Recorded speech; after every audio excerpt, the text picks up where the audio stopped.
بجا نهاجی جبو کو خفتنا خو بکه از بردف کی کوماله شورشگر و دموکرات آکورد برز آیت الله آشتی دعوت سر صحنه دیکم بچه بکن و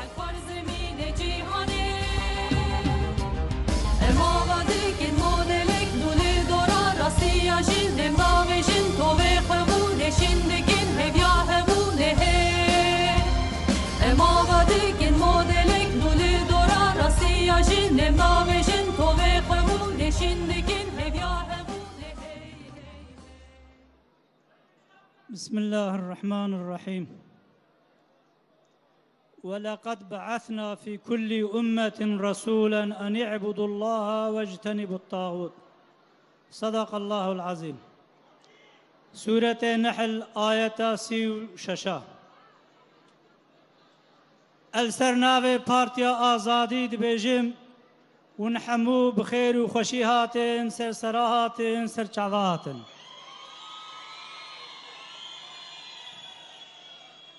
و ام هیویدارنش خدای عالم گروجها 14 گلان محموه بهورا سرکفتی بکه و از دخوازم لسر و آیتا پیروز هنگ آخافتن جوارا بجم بکرتایی یک ولقد بعثنا في كل أمة رسولا أن اعبدوا الله. اولا مج تمام رسولا را تمام پیغمبرا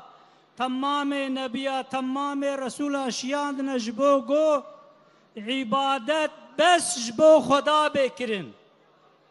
و بس عبادتش خدا را بکرن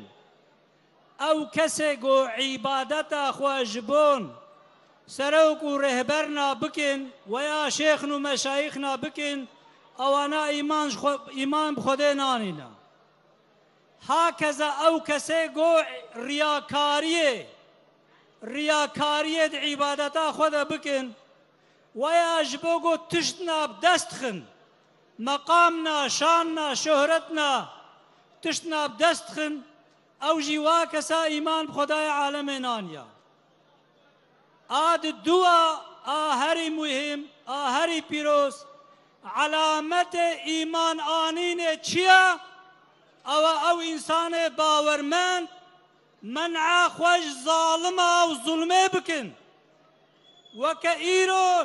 نگو او کسی گود به ام باورمندین او بخد مقام ظلمه دا و بخد ظلمه دکن اوانا تعلق فی دین خدا و ایمان بهورنینا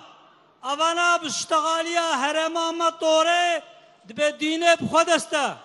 دینه جبوگو باورمندا بخاپینن دینه جبوگو مسلمانا پیش ری درخن وقتی گو هاوینه وی خرابوی به ماسته و خوشک چنابه اوانا غراندن غشاشیا دین اسلامت کن دین اسلام اوا راستیا وینا گوت البر ظالم و ظلمکارا رابه وقتی او باورمنده گور بر ظالم و ظلمکارا نرابن دینه وانا الجم خدا نمعتبره برا بشب و روش سره و سجده دبه از امینه که ظلم و ظلمکاری جیدم و اخا خفته خواه داوی بینم اف نیزه کی 30 میلیون ملت کرد گودوی ولاتی دادجن